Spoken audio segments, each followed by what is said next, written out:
O aniversariante nunca está presente. Ele tem sido esquecido, ele tem sido vilipendiado como foi, né, desde os tempos dele. O nosso Natal, na atualidade, ele está muito consumista. Nós estamos servindo mais a Mamon do que a Deus. Se eu entendo que Jesus me ama e se eu quero demonstrar o meu amor a Jesus, eu devo assumir o meu posto de trabalhadora do bem. E é triste, você vai a um shopping, por exemplo, você chega aonde está a casinha do Papai Noel, tem fila dando volta. Você vai ao presépio, tem 3 gatos pingados ali, olhando.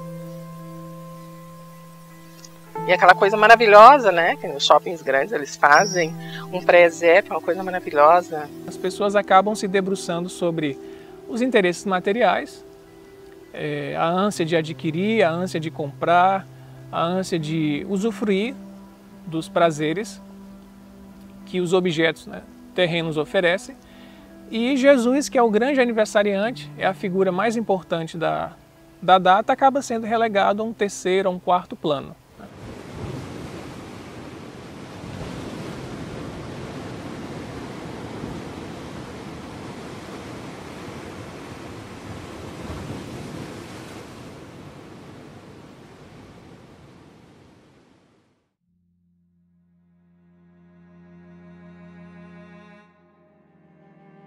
Qual o tipo mais perfeito que Deus tem oferecido ao homem para lhe servir de guia e modelo?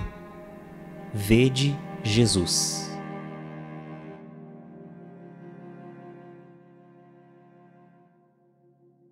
Allan Kardec indaga a espiritualidade superior sobre se Deus haveria enviado à Terra um ser que servisse de guia e de modelo para a humanidade.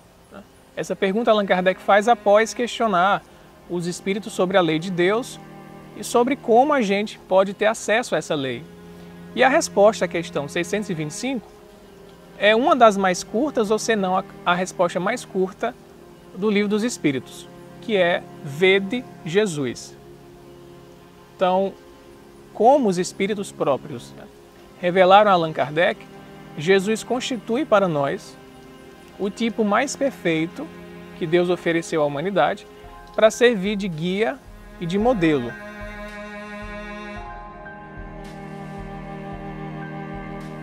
Para o homem, Jesus constitui o tipo da perfeição moral a que a humanidade pode aspirar na Terra.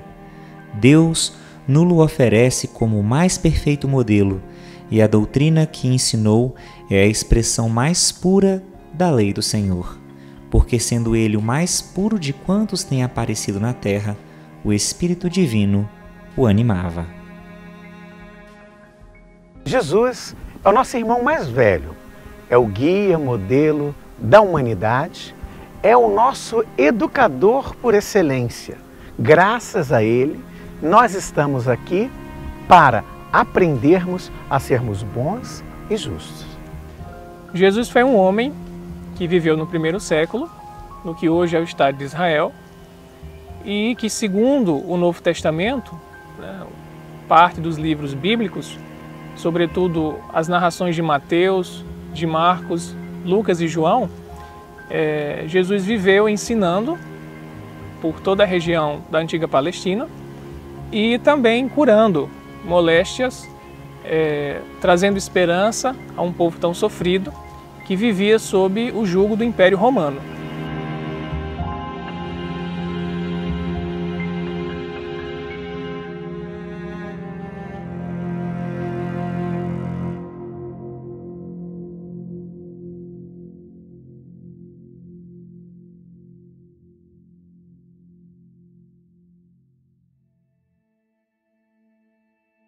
A coisa mais linda que existe para mim é no livro A Caminho da Luz, o primeiro capítulo, quando Emmanuel fala, quando Deus deu a bola de fogo que seria a terra para Jesus, o presente, vamos dizer assim, de Deus para ele.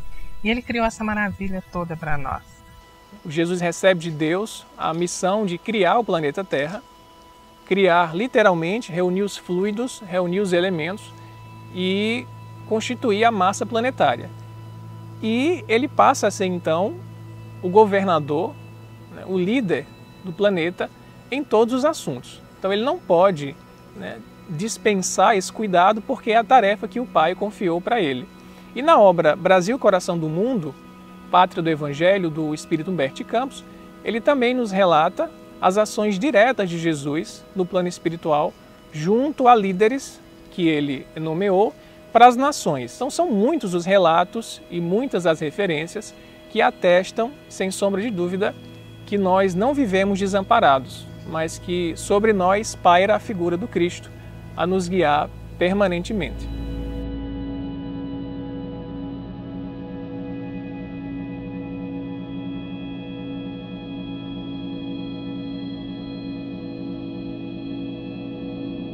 Nós encontramos na história uma série de profetas, uma série de missionários em todas as regiões do globo que trouxeram lições de amor, lições de justiça, lições de verdade, uma pesquisa interna, mas todos esses missionários, por mais que fossem elevados intelectualmente e mesmo moralmente, ainda possuíam imperfeições a serem vencidas. Então, a pergunta de Kardec é categórica: o tipo mais perfeito. Então Jesus, sem sombra de dúvida, é esse tipo mais perfeito porque já era um espírito totalmente purificado. Como é que ele conseguiu isso? Ele seguiu os mesmos passos que nós estamos seguindo. Ele, em priscas eras, frequentou outros homens. Ele guia com tranquilidade. Ele seduz pela paz, pela benevolência, pela paciência, jamais pela violência, né? Porque há pessoas que guiam através da violência, né? Eu quero que você vá. Ele não, ele estende um braço e diz, vem. Então ele nos seduz assim pelo amor, por essa alegria, por essa tranquilidade, né? E assim a gente vai caminhando. Quem caminha com ele vai nessa tranquilidade.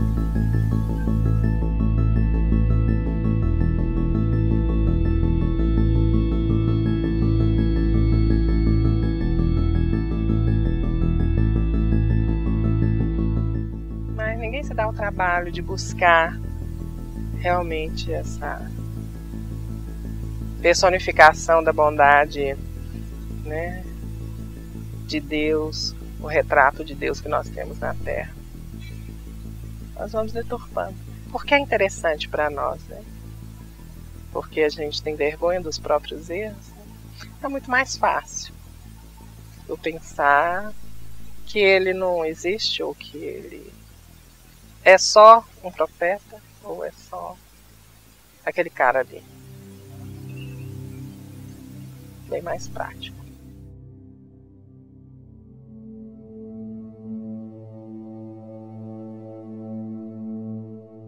Então, para conhecer Jesus, para conhecer como foi sua vida, seus ensinos, suas práticas, precisamos consultar o Novo Testamento, né, na Bíblia, e estudar basicamente os 4 evangelhos e as cartas de Paulo, as cartas de outros apóstolos, para então nos inteirarmos de quem foi Jesus e de qual é a sua verdadeira história. Né? Ao longo da chamada cristandade, ou do movimento cristão, a gente percebe que ocorreu pontualmente manifestações ditas cristãs, mas que na verdade distorciam a mensagem essencial de Jesus, distorciam a sua história. Ele que foi, sobretudo, um servo de todos, como ele mesmo declara. Ele que veio para quem estava em sofrimento, para quem estava desamparado, e que buscava resgatar nas almas dessas pessoas a esperança, a fé em Deus e a certeza de uma vida espiritual que seria consoladora pós os sofrimentos vividos com resignação no plano físico. Então essa é a figura de Jesus, de humildade e de serviço. E, infelizmente, muitas pessoas acabaram transformando Jesus num rei, né, num poderoso que daria para quem fosse crente ou adepto da sua doutrina ganhos materiais, poderes materiais, regalias, né, conquistas dos seus próprios interesses, quando, na verdade, a lição de Jesus é de renúncia em favor do outro. Então nós percebemos que há essa deturpação e a figura de Jesus passou a ser então o objeto de expectativas pessoais, né? Então uma reflexão que cabe para os cristãos fazerem é isso. Será que eu estou realmente seguindo os ensinos do Mestre ou será que eu estou condicionando Jesus aos meus interesses? Na verdade, nós precisamos nos condicionar ao ensino de Jesus, nos submeter à sua lei de amor e de justiça e não transformar Jesus naquilo que a gente queria que ele fosse para satisfazer os nossos interesses. Certa feita, Kardec fez uma pergunta aos espíritos superiores sobre a questão do orgulho e do egoísmo, que são as maiores chagas da humanidade. E ele perguntou para esses espíritos, mas quem é, na verdade, que alimenta esses dois monstros, o orgulho e o egoísmo? E os espíritos disseram, o interesse pessoal. O nosso interesse pessoal ainda está no campo concreto, no campo material. Nós ainda não desenvolvemos o segundo olhar que o Cristo falava. É preciso ter olhos, mas olhos de ver. O primeiro olhar é o olhar dos 5 sentidos. O segundo olhar é o olhar da espiritualidade.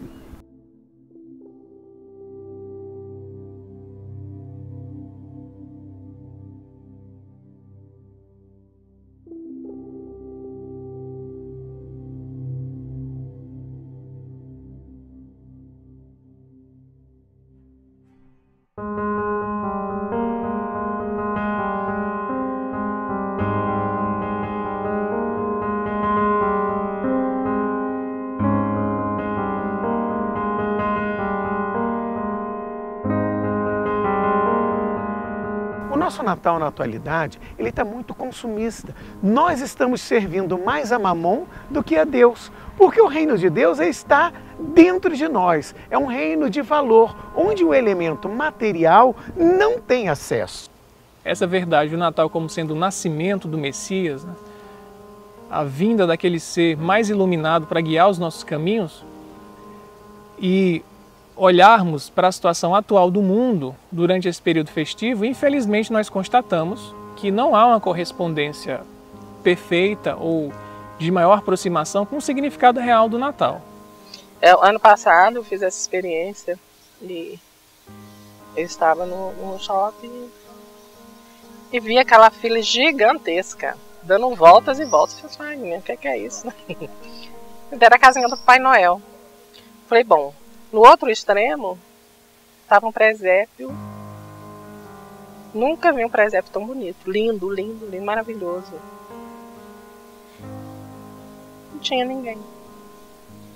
Aí passou uma senhora com 2 crianças, um pai, e eles ali, ali é Jesus, ali é Maria, ali. E aquelas crianças sabiam. E as famílias disseram que faziam questão que os filhos e os netos soubessem que o Natal é de Jesus. Papai Noel é o melhor amigo de Jesus, mas não é Jesus. Então, essa deturpação do consumismo, do substituto, é muito triste. Por que nós ainda vivemos dessa forma consumista e servindo a Mamon e a César? Porque nós ainda não conhecemos o verdadeiro Jesus. Jesus, ele trabalha dentro de nós com princípios, com valores, com sentimentos, com ideias que precisam alimentar a nossa mente e o nosso coração. Só no dia que, por meio do estudo, nós buscarmos o conhecimento e a compreensão desses ensinos, nós estaremos realizando essa entrega de amor e de justiça para a vida.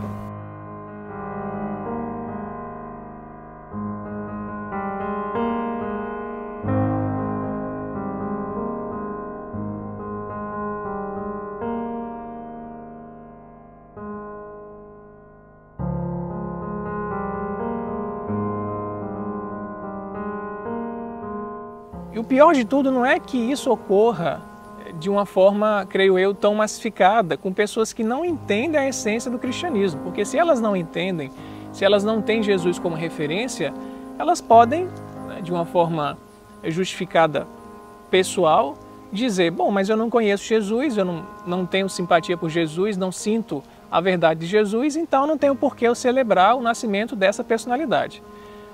E a gente entende a explicação de uma pessoa que se posiciona assim, mas o ruim da gente observar, o triste, melhor dizendo, é nas pessoas que se autodeclaram cristãs, que vivem, né, a partir de uma postura ideológica cristã, mas na prática acabam não correspondendo. E aí deturpam o sentido do Natal, elas sendo seguidoras do Mestre Jesus. O aniversariante espera de nós, há muitos séculos, e principalmente nesta hora, que nós realmente possamos, através da nossa mudança, dessa cultura materialista para uma cultura mais espiritualizada, entender que Natal é tempo de união, de paz em família, de paz na terra, de muita oração, de muita transformação moral para o bem, para seguirmos o seu evangelho que nos conduz às moradas de luz. Enquanto nós não compreendermos que dentro de nós habita um ser que pede a nossa vivência no campo da solidariedade, da fraternidade, do desapego, né, da humildade, da obediência, da fidelidade aos valores de amor e de fraternidade, nós não estaremos compreendendo o que realmente significa o verdadeiro Natal. Natal é mudança, é renovação permanente e diário. Ele não acontece uma vez no ano, ele ocorre a cada minuto, fruto das nossas escolhas. Antigamente, as famílias, eu achava isso lindo, eu acho que é uma coisa que se perdeu e que não deveria ter se perdido. Nesse tempo de Natal, especialmente no dia 24, as famílias, a gente via nas ruas famílias inteiras indo para os seus templos religiosos, comemorar o aniversário de Jesus, dentro da casa dele. Cada um, lógico, dentro da sua denominação religiosa, né? Mas a gente via caminhando famílias inteiras. Hoje é muito difícil, a gente não vê mais. Esse significado se perdeu, né? Que é triste. A melhor ideia que nós poderíamos trazer para o Natal foi aquela que Jesus usou no momento de despedida que ele teve com os 500 da Galileia, que foram 500 pessoas escolhidas para assistir a sua ascensão, como Humberto de Campos coloca no livro Boa Nova. Nem todos tiveram essa oportunidade. E quando ele vai partindo, ele diz para aquelas pessoas que estavam ali a ouvi-lo, que eles aprendessem a amar uns aos outros, como ele havia nos amado. E comemorar Jesus vai trazer reflexão, vai fazer você voltar para dentro de você, vai fazer você refletir sobre a sua vida, sobre o que ele significou para você durante o ano inteiro. O que é que você tem para oferecer de presente para Jesus no dia do aniversário dele? Às vezes a gente não tem nada, né? Mas e o que é que o mundo pode oferecer para você? Presente. Tem o peru, tem as guloseimas, tem rabanada, tem tudo. Trocentos mil litros de bebida alcoólica. Que prazer que isso teria para Jesus? E que significado? Nenhum. No mínimo, cabe uma reflexão a todos nós que nos dizemos cristãos, para que possamos rever a nossa postura e os nossos valores e como nós nos comportamos nesse período natalino.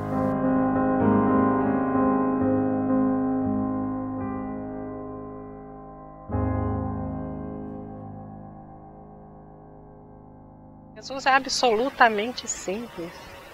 Ele convence a gente pela simplicidade. Jesus não é rebuscado em absolutamente nada. Os gestos dele são simples.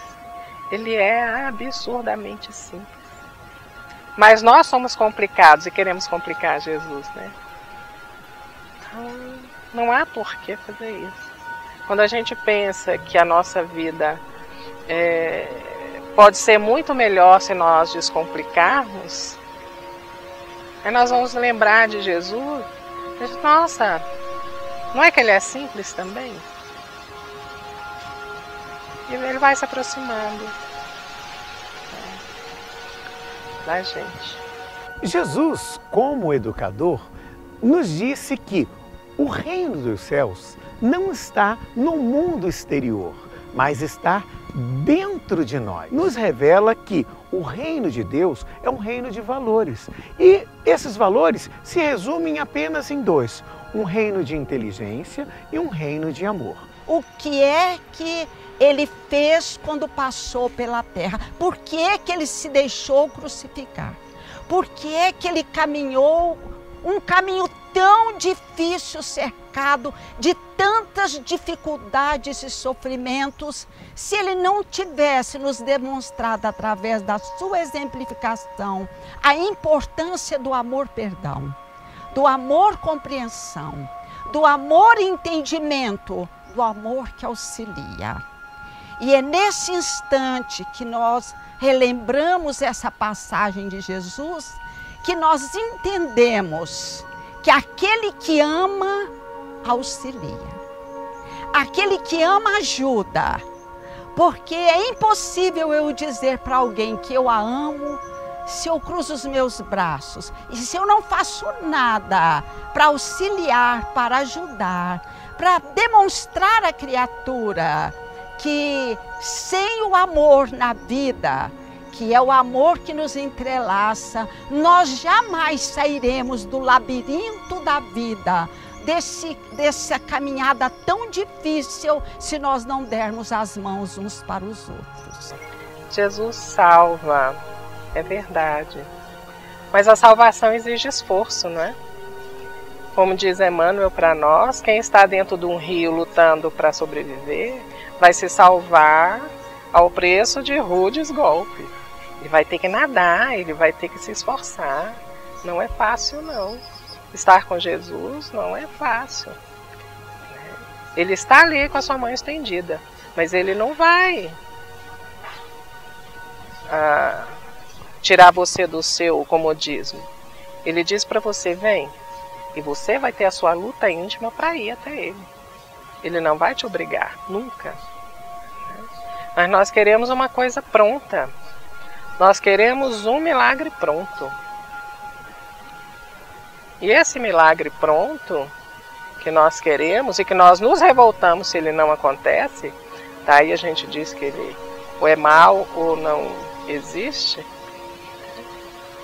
não depende dele. Depende da nossa atitude diante dos fatos, porque ele está ali. Ele dá o apoio, ele te dá a orientação, ele dá tudo o que você precisa para você conseguir a melhoria ou o sucesso que você precisa. Mas ele não vai te dar uma coisa pronta. Senão, não teria sentido a nossa vida, né?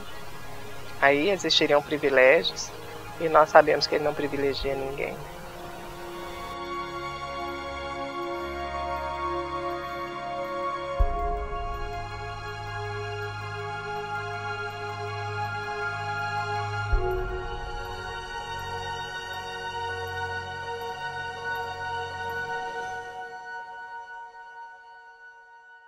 No mundo tereis tribulações, mas tende bom ânimo, eu venci o mundo. Ele se coloca no resto do chão, junto com a gente. Ele se coloca no mesmo patamar nosso. Ele que é o Senhor do mundo, né? Isso para mim é absolutamente, eu sou o pão da vida. O pão é um alimento, né? Ele se coloca como pão, ele se coloca como caminho, ele se coloca nas posições absolutamente simples, palpáveis para nós, né? Para o nosso entendimento, para nossa vivência. Eu sou o pão da vida. Que coisa mais linda, mais simples. Isso realmente para mim é tudo. eu sou o médico das almas. Vinde a mim todos vós que sofreis e estáis sobrecarregados. Se todos nós na terra estamos sobrecarregados pelos erros cometidos no ontem, se todos nós trouxemos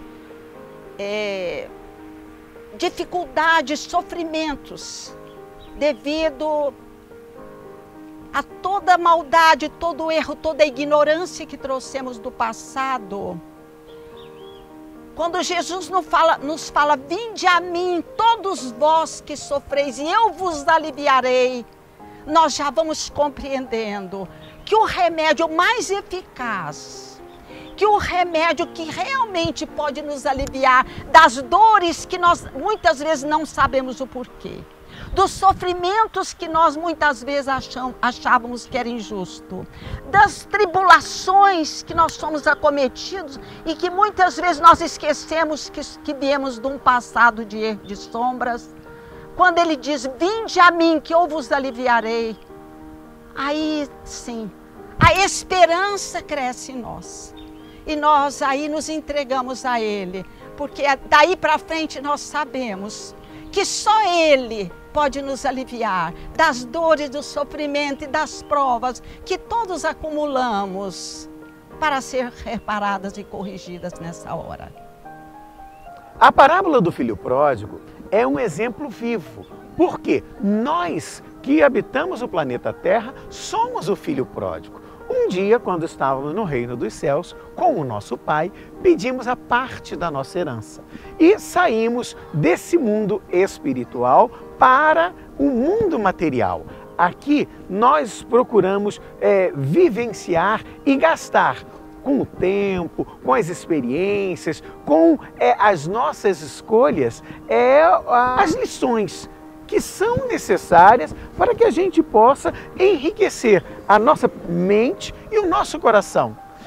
Enquanto nós não compreendermos que as nossas escolhas e a nossa visão e a nossa meta é buscar, por meio dos filtros materiais, construirmos a nossa casa emocional e racional com conceitos e de inteligência e de amor, nós ainda não estaremos cumprindo o verdadeiro papel que é de estarmos na Terra ainda na condição de alunos ou de doentes, precisando de hospitais, ou de presos, ainda iludidos no nosso dia a dia pela nossa ignorância, pelo nosso orgulho, pela nossa vaidade. Nas bem-aventuranças nós percebemos o quê? Logo na primeira, que Jesus fala que felizes, ou bem-aventurados são aqueles que são pobres em espírito, ou como alguns traduzem, pobres de espírito, significando pessoas que já adquiriram a humildade. E após a humildade, a gente percebe que há, didaticamente, uma série de virtudes colocadas e que uma, na verdade, depende da outra. Ele vai falar depois da mansidão, vai falar depois daquele que tem sede de justiça, daquele que é puro de coração, que vai ver a Deus, até chegar na nona frase desse conjunto das bem-aventuranças, onde Jesus fala que aqueles que sofrerem perseguição por causa dele, por causa da justiça, são bem-aventurados, porque assim também foram perseguidos os profetas anteriores à vinda do próprio Jesus, o Messias. Então, sem sombra de dúvidas, para mim, o conjunto de ensinamentos de Jesus que mais tocam a minha alma são as bem-aventuranças, porque nos mostra o caminho para a gente seguir até atingir esse grau de perfeição moral.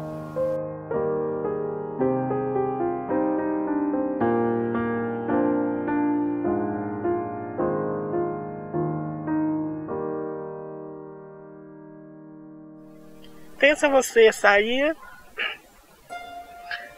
do seu paraíso, você descer a terra, mais profunda escuridão. Encontrar um povo que vai te maltratar, que vai destruir você, que vai te humilhar, que vai te ferir, que vai te xingar, que vai te comparar às piores coisas que existem. E ele simplesmente ama, ele simplesmente cuida de você. Ele não pergunta para você quem você é. Ele cuida de você. Ele não te dá ordens. Ele fala assim para você, olha, vai, não peque mais. Ele é capaz de dizer para você assim, olha, no mundo você vai ter tribulação, mas tem bom ânimo, eu venci o mundo. O Senhor do mundo dizer que venceu o mundo. Não é delicadíssimo? Não é amoroso? Esse é um cuidado mais amoroso que existe. E assim Ele cuida de nós. É apaixonante, é lindo Ele. Se Jesus se humanizou para nos demonstrar que nós também um dia alcançaremos patamares divinos, seremos anjos, seremos, não é, criaturas superiores, os caminhos da terra são oportunidades para que nós aprendamos a desenvolver esta capacidade, não é? De ver, de enxergar, de sentir, de sublimar a nossa vida na prática do bem, na prática do amor, na prática da caridade que Ele veio nos ensinar. A parábola do bom samaritano, onde Jesus narra a história de um homem, né, que estava caído, tinha sido assaltado, perdido todos os seus bens, e que próximo a esse homem passaram algumas pessoas, né, dentre elas, notadamente, um sacerdote, um levita e o samaritano, que descia de Jerusalém para Jericó. Jericó que fica, na verdade, geograficamente, abaixo de Jerusalém em termos de altitude. Naquele momento em que aquele irmão, considerado, não é, o samaritano, aquele que era de má vida, pôde levantar o infeliz, pôde se apiedar da sua dor, do seu sofrimento naquela hora. Na minha concepção seria essa, a lição mais sábia que Jesus nos revelou quando nos deu este exemplo, nos lembrando que enquanto nós não fizermos para o nosso próximo aquele bem que nós gostaríamos de receber nos momentos de dores e sofrimentos que faz parte do nosso processo evolutivo, nós jamais entenderíamos ou teríamos entendido a sua mensagem. O mais essencial é o que Jesus conta no final da história, né? Essa história foi contada por Jesus a um fariseu que queria saber o significado de ser próximo, né? Quem era o meu próximo, na verdade, para eu poder amar e viver a lei de Deus? O que Jesus ensina, e que algumas traduções não colocam de forma explícita no texto, quando passam do grego para a língua, né, traduzido do português para o inglês, para o espanhol, é quando Jesus diz assim: quem se tornou próximo do homem caído? É a pergunta que Jesus faz ao fariseu depois de contar a história. Então, a atitude nossa, na verdade, deve ser de se aproximar das pessoas, mesmo que aquelas pessoas não tenham afinidade conosco, né? Não sejam partidárias da mesma religião, não sejam partidárias do mesmo time de futebol, não vivam no mesmo país. O grande desafio de amar ao nosso semelhante é se aproximar. E essa é uma atitude que depende de cada um de nós, né? Nós precisamos ser movidos por compaixão, como o samaritano foi, né? O texto diz isso, ele foi movido de compaixão, foi tomado de compaixão. Eu não preciso, ou não devo, na verdade, melhor dizendo, esperar que o outro venha até mim.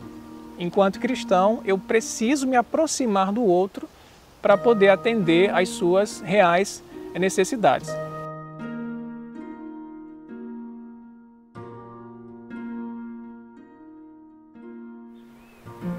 Na leitura evangélica, foi a grande mensagem de fazer o próximo todo o bem que nós precisamos receber nos momentos tumultuados de sofrimento e de dores que todos temos na nossa caminhada.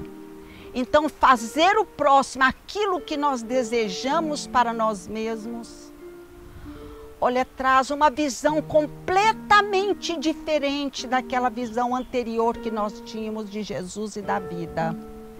Porque perante Deus nós só somos filhos quando nós aprendemos a nos amar como irmãos.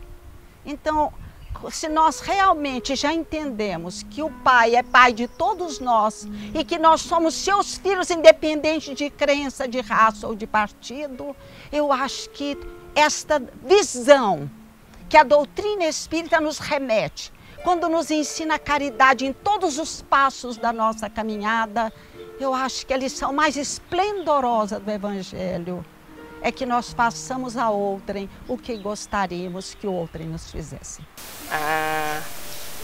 A história que me chama muito a atenção, quando Jesus está lá, eles estão no meio do mar, né? E Jesus vai caminhando, né? Sobre as águas. E aí eles ficam com medo. E ele fala, não precisa ter medo não, sou eu. Aí Pedro, eu também quero ir. E ele diz, vem. Olha como ele é simples. Venha. E Pedro foi. Estava indo muito bem, obrigado, até que ele duvidou. E começou a afundar. Pela simples dúvida.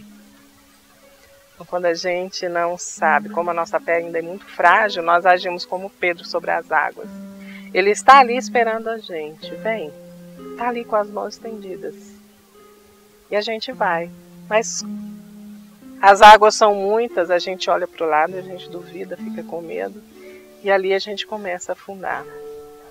Mas é importante a gente saber que mesmo a gente afundando, ele está ali, porque ele vai resgatar a gente do fundo das águas. Então, em tempo nenhum a gente precisa ter medo de viver, nunca. Porque ele está ali, sempre.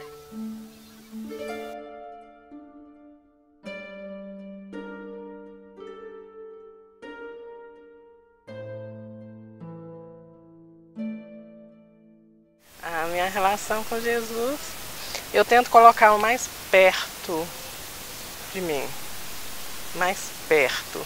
Por isso eu me emociono sempre muito. Porque nos momentos mais difíceis, como nos mais alegres, né? Eu coloco ele perto de mim. As coisas mais bobas do dia a dia, né? As piores dores morais, os piores sofrimentos físicos ou morais, né? Então, para mim, ele está ao meu lado sempre. Eu tento, né?